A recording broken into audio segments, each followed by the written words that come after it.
How many browser tabs do you have open right now? Be honest. How many screenshots are sitting in your camera roll? Forgotten. Just taking up space. We've all been there. You listen to an incredible podcast on your commute, or you read a life-changing book over the weekend. You feel inspired, ready to take on the world. But then, Monday rolls around. The emails start piling up. The Slack notifications start dinging, just like that one. And by Wednesday, you've forgotten 90. It's frustrating, isn't it? It feels like we're running on a treadmill of content. We are consuming more data than any generation in history. Some studies say we process the equivalent of 1,704 newspapers every single day. And the result? A feeling that some experts call digital dementia. It's that low-level anxiety that we are drowning in information, but starving for actual wisdom. We're working harder, but it feels like we're accomplishing less because our brains are constantly trying to hold on to every little detail, every task, every grocery list. But here is the thing, and this is the core philosophy of the book we're diving into today, Building a Second Brain by Tiago Forte. This isn't a failure of your character. It's not a failure of your memory. It is a failure of your system. Your brain is for having ideas, not for holding them. So, I want you to imagine a different reality for a second. What if you didn't have to carry that mental load? What if you could offload the job of remembering to a system that never sleeps and never forgets? What if you never had to worry about remembering anything ever again? That is the promise of a second brain. And in the next segment, we're going to break down exactly what that system looks like and the 4 steps you need to build it. You are tuned in to The Last Read, books for your ears, wisdom for your life. Before we go any further, if you want to ensure you never miss a life-changing idea, go ahead and hit that subscribe button right now. Because today, we aren't just summarizing a book. We aren't just giving you a list of hacks or tips to clear your email inbox. We are essentially installing a new operating system for your life. We are talking about Building a Second Brain by Tiago Forte. This book is the manual for the information age. It answers that nagging question we all have. How do I make use of all this content I'm consuming? Throughout this series, you're going to hear us refer to concepts like the C.O.D.E method and the para system. I won't explain them fully just yet, but think of them as the secret weapons used by some of the world's most productive creators. They are the architectural blueprints, the invisible framework that allows you to take the chaos of the internet and turn it into a personal library of wisdom. It is about moving from being a consumer to a creator. And of course, if you want to follow along or dig deeper into the diagrams we'll be discussing, the link to buy the book is right there in the description. But before we hand you the keys to this new operating system, we have to look at where it came from. Because this methodology didn't come from a productivity guru sitting in a high-rise office or a born genius who never struggled a day in his life. In fact, the second brain was born out of a desperate need just to survive. In fact, the second brain was born out of a desperate need just to survive. You see, Tiago Forte's story doesn't begin in a Silicon Valley boardroom. It begins in his early 20s while he was serving as a Peace Corps volunteer in Ukraine. He was young, idealistic, and ready to make a difference. But in the midst of that service, he was struck down by a mysterious, debilitating condition. It started as a minor throat pain, but it spiraled into a functional voice disorder that made it painful to even speak. He traveled from doctor to doctor, specialist to specialist, spending thousands of dollars he didn't have, only to be met with shrugged shoulders and conflicting diagnoses. He realized that no one was coming to save him. If he was going to find a way to manage this chronic condition, he had to take charge. So, he stopped looking for a magic pill and started looking at his data. He began collecting every medical record, every doctor's note, every research paper, and every personal observation about his symptoms. He digitized them, organized them, and searched them for patterns. He turned the chaos of his medical history into a functional system, and it worked. He didn't find a miraculous cure, but he found a way to manage the pain, to track what worked, and to reclaim his life. When he eventually moved to San Francisco in 2012 to enter the fast-paced world of technology, he realized something profound. The people around him weren't fighting a medical condition, but they were suffering from a different kind of ailment. They were drowning in emails, Slack messages, and project files. They were overwhelmed.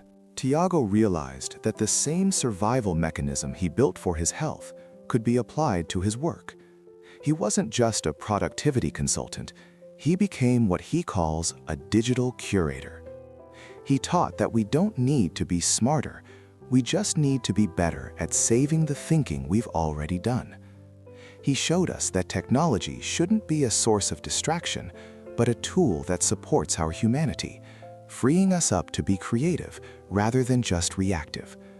But why is this curation so urgent right now?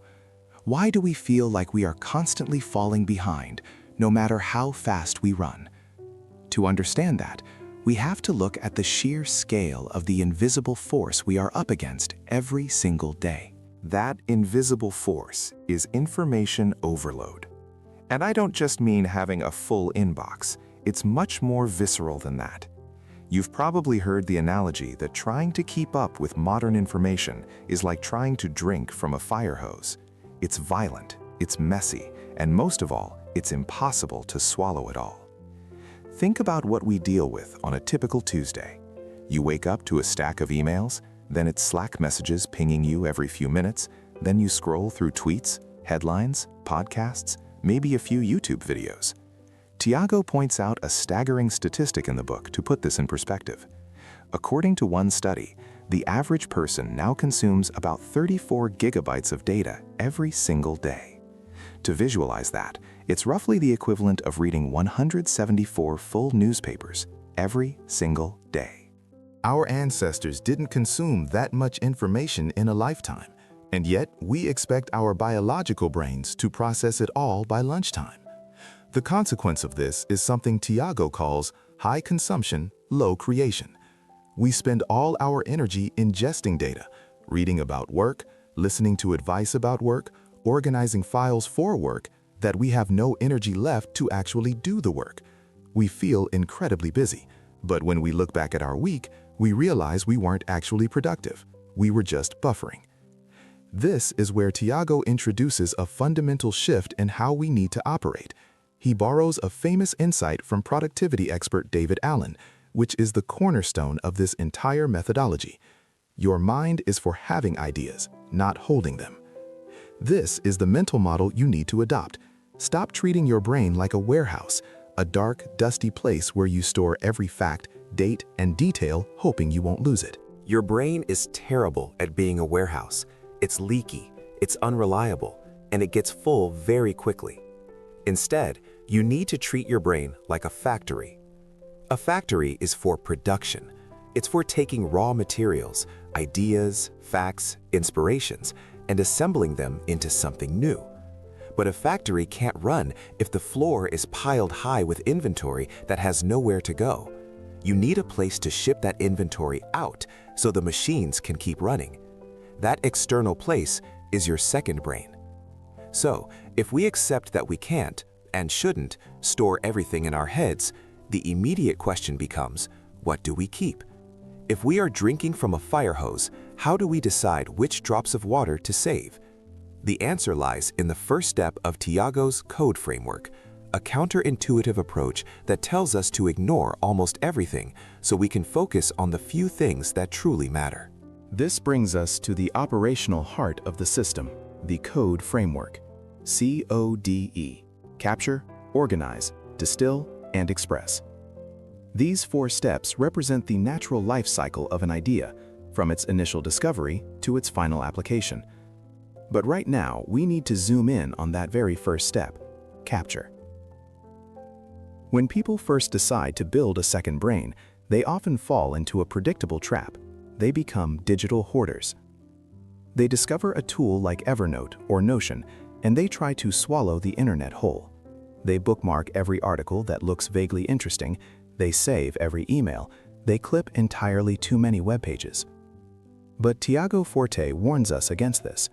If you capture everything, you effectively capture nothing. The signal gets lost in the noise, and your second brain becomes just another digital junk drawer that you dread looking at.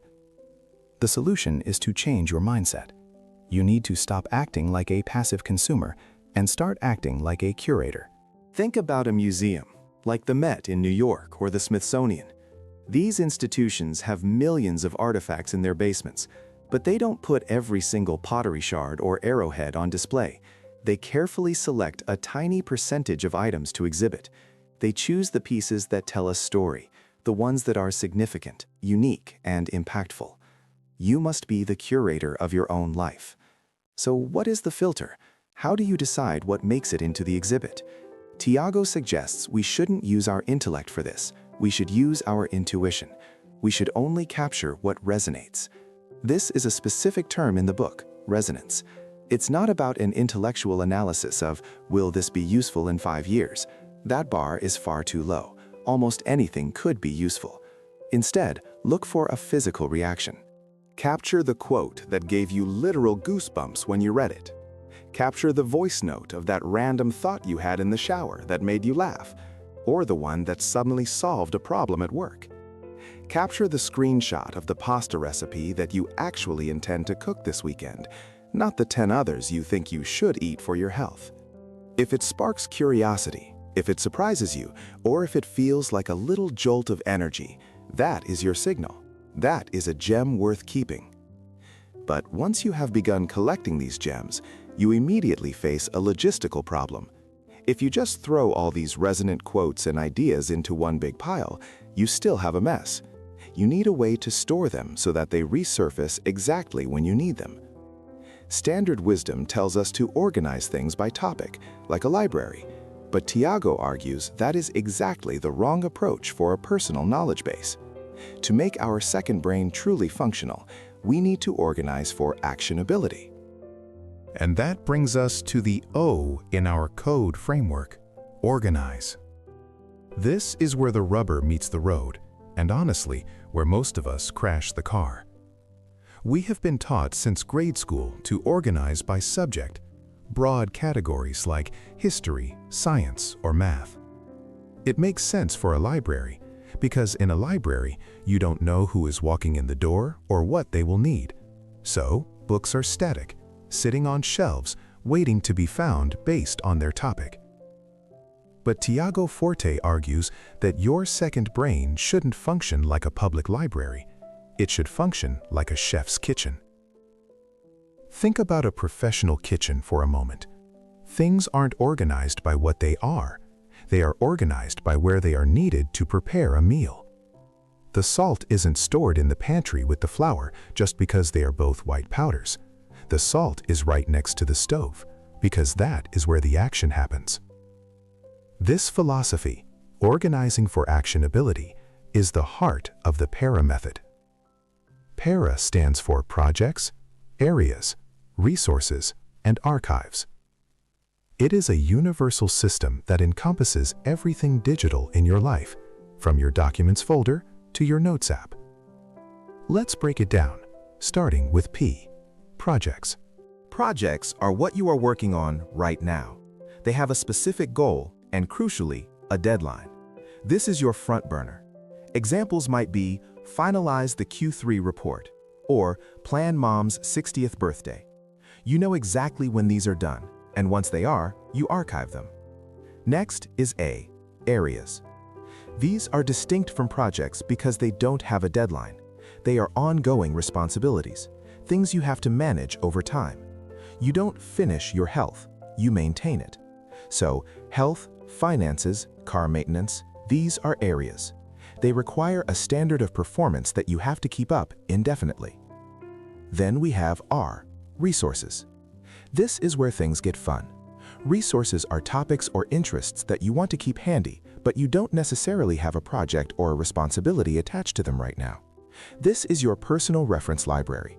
It could be coffee brewing techniques, web design inspiration, or 19th century poetry. You aren't responsible for coffee, you just like it. That's a resource. And finally, A, archives. This is arguably the most important folder for your mental clarity. This is where completed projects or resources you are no longer interested in go to rest. It keeps your workspace clean so you aren't scrolling past planned 2018 Christmas party every time you open your computer. Now, here is the magic of this system. It is dynamic. Notes flow between these categories based on actionability. Let's look at a concrete example. Imagine you have a folder full of tax forms and receipts. For 11 months of the year, that folder is boring. It sits in your resources or areas purely as reference material. But come April, or whenever tax season hits, that folder becomes a hot item. You suddenly have a deadline: file taxes. So you physically move that folder from resources into projects. Now it is front and center. It is actionable. You work on it, you file the return, and the moment you get the confirmation email, you move the folder to archives. The data didn't change, but its location changed to match your focus.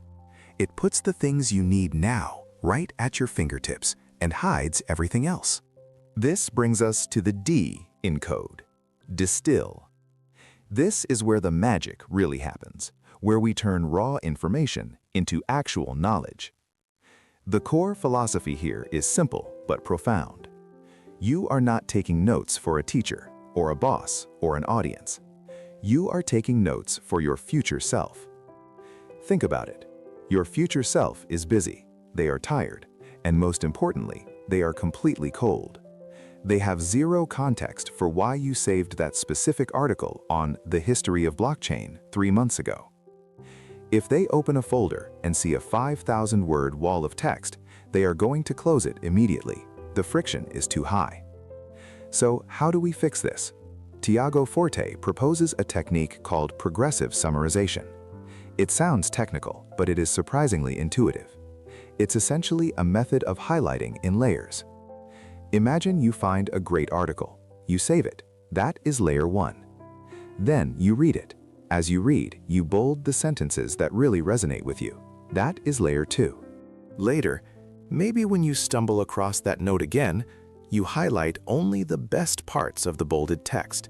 That is layer 3. And finally, if a note is truly valuable, you might write a 3-sentence summary at the very top, in your own words. Tiago compares this process to boiling down maple sap to get syrup. To get 1 gallon of maple syrup, you have to boil down about 40 gallons of sap.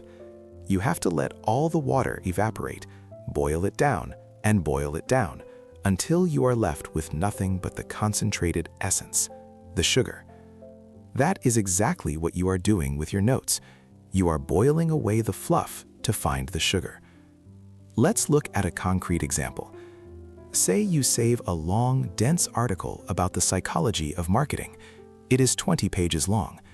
You save it because it has a fascinating section on color theory. 6 months from now, you are working on a website design. You remember that article. You open it up. If you haven't distilled it, you have to skim 20 pages just to find that one paragraph about the color blue. You probably won't bother. The insight is lost. But if you used progressive summarization, you open the note, and right there at the top is a summary. Below that, your eye instantly snaps to the bright yellow highlights. You ignore the history, the intro, the conclusion, and you grab exactly the insight you need in 3 seconds flat. You did the work once to save your future self time forever. It takes a little extra effort up front, sure, but it pays dividends. It makes your second brain usable. It ensures that when you sit down to work, you aren't wasting energy searching, you are ready to build. And once you have these distilled, potent little packets of knowledge, you are finally ready for the payoff. You are ready to stop hoarding and start creating. Because all this preparation, it isn't just to have a tidy library, it is to help you express yourself. Which leads us to the final, and honestly, the most exciting part of the C.O.D.E framework. Step 4. Express. This is the payoff. This is why you did all that capturing, organizing, and distilling. A second brain isn't just a storage unit, it's a factory. It's not for hoarding information, it is for creating things. And this is where Tiago Forte introduces a concept that completely changed how I work. He calls them intermediate packets. Think about it. Usually, when we start a big project, writing a book, launching a website, planning a wedding, it feels like we're standing at the bottom of a mountain looking up. It's overwhelming. It feels like a heavy lift. But Tiago says, don't try to lift the whole mountain. Instead, break your work down into small, shareable chunks. These are your intermediate packets. Instead of waiting 6 months to write a perfect book, write one blog post today. Instead of waiting to launch a massive company, share a one-page business plan outline with a friend. These packets are like Legos. If you have a bin full of pre-made Lego bricks, your distilled notes, your little summaries, your half-finished ideas, you can just snap them together to build something new. You aren't starting from a blank page anymore. You're just assembling the pieces you've already collected. And here is the magic shift. When you start working this way, you stop being a passive consumer of information and you become an active creator. You aren't just reading and forgetting. You are taking what you read, breaking it down, and turning it into building blocks for your future work. Suddenly, you realize, wait, I don't have to write this report from scratch. I have a note from that article I read last year. I have a graph I saved from that meeting 2 months ago. You just snap, snap, snap, and you're 80% done. You are building a library of assets that you can use over and over again. And this shift from just taking things in to constantly putting things out, it does something profound to your mindset. It changes how you see yourself. It takes you from being someone who just knows stuff to someone who makes stuff. And that identity shift, that is where the real power lies. So, we've built the system. We've captured, organized, distilled, and now we are expressing. But what happens to you when you live this way? What happens when you trust your system more than your own memory? Well, it turns out it doesn't just make you productive, it makes you free. Let's talk about that. That freedom is actually a release of tension you probably didn't even know you were carrying.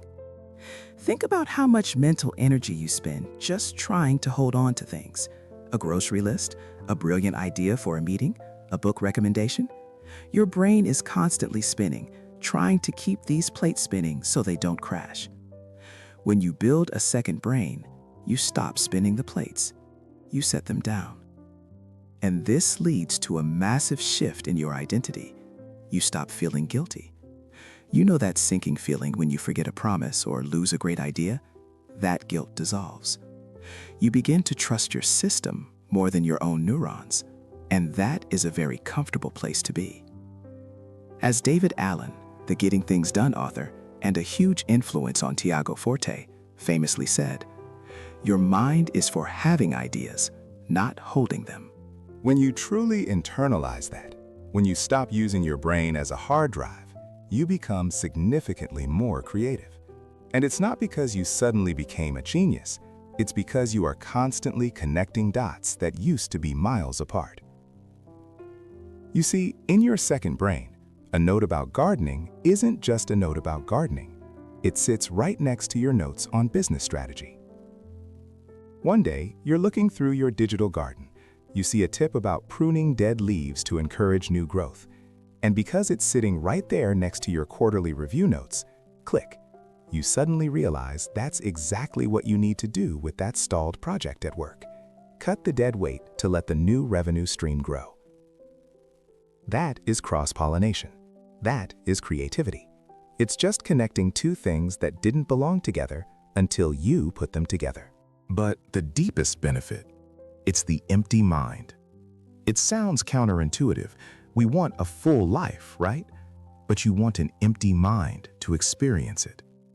Because your system is holding the past, your memories, your notes, and it's holding the future, your tasks, your plans. You get to be here, now. You can sit at dinner with your family and actually listen, instead of running a mental checklist of what you need to do tomorrow morning. Your second brain has the night shift, so you can actually clock out. So, we have the system, we have the workflow, we even have the mindset shift. But how do we make sure this sticks? How do we ensure this isn't just another productivity phase that we abandon in a month? We need to treat this not as a tool, but as a new operating system for life. Let's wrap this up in our final segment. Think back to where we started. We began this journey talking about information exhaustion, that feeling of being buried under emails, bookmarked articles, and half-remembered facts. We were drowning. But if you followed the C.O.D.E framework, if you've set up your parafolders, you aren't drowning anymore. You're surfing. That is the ultimate promise of this book. The waves of information are still coming. They never stop. But now you have a surfboard. You can ride the energy of all that data instead of being crushed by it. You can pick and choose which wave to catch and let the rest roll on by without a second thought. And here is the most important thing to remember as you actually start doing this. Your system does not have to be perfect. Tiago Forte is very clear about this. Don't get obsessed with finding the perfect app or color coding every single folder. That is just productive procrastination. Your second brain is not a museum. It is a workshop. It's allowed to get messy. It's supposed to be dynamic. The goal isn't to have a pristine archive. The goal is to make things. We used to treat our knowledge like a library, a place where we quietly store things on dusty shelves, hoping we might need them someday. But Tiago wants us to shift that mindset completely. We aren't building a library anymore. We are running a factory. And that is where we leave you. If you want to dive deeper into the tactics, and there are many more technical details we couldn't cover here, the link to buy the book is in the description. Start building your second brain today. And if you want to keep upgrading your mental operating system, make sure you are subscribed to The Last Read for more wisdom. So, walk away with this image in your mind. Your biological brain, that 3-pound organ in your head, that is the factory. It is the machine that processes, thinks, and creates.